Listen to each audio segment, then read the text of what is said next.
Hello, my little beauties. So if I told you, or if I said, growing up, I was more safe outside of my home than I was inside, could you relate to that? So last week, my EMDR session was around creating a timeline. And that is good and bad memories from as far back as I can remember. And we had an hour and I got to age 15. And there wasn't that many good memories, if I'm completely honest. I don't remember a lot about my childhood anyway. But school was a good memory. That was good.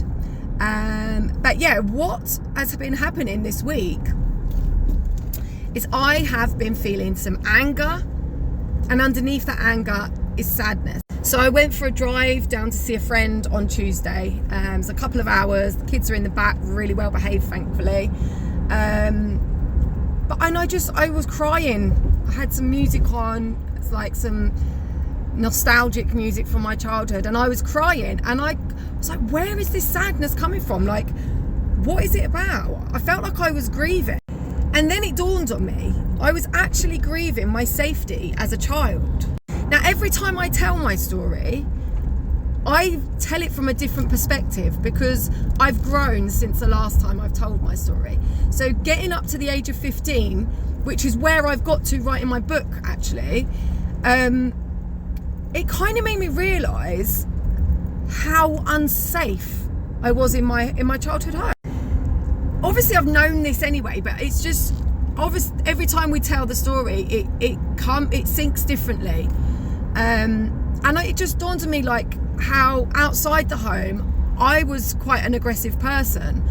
I was constantly fighting and being mouthy and aggressive, in constant fights all the time. But I could choose my fights. I could run from fights, which I very rarely did, but if I wanted to, I could. And also I was protected outside the home. So I had my friends. My stepdad would batter someone for me. I remember one day I went in and told him someone had called me a prostitute. They hadn't, but I just didn't fucking like him. And he went and smashed the shit out of this poor bloke. So yeah, but inside the house was a different story.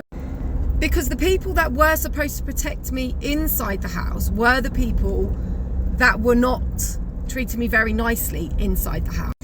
And I spoke about a memory of being taken away from my brother when we moved to Margate. Now, I believe this was the beginning of my abandonment wound. Maybe. I think this is. So he was left with my grandparents in Manchester. And my grandfather and I knew this as a child because I had experienced his dirty hands, and my brother was left there. So as a 5-year-old, I knew my brother was being left in a place that wasn't safe. And then I was taken away and took down to Margate with my mum to my uncle's, who was a junkie, surrounded by druggies and alcoholics. I must have been fucking petrified. Yes, I was physically with my mum, but my mum wasn't there. My mum was not okay. My mum was very fucking vulnerable and very traumatized. Like, she had no support. And yeah, like, the compassion and the love that I have for this 4-year-old version of me that must have been fucking petrified.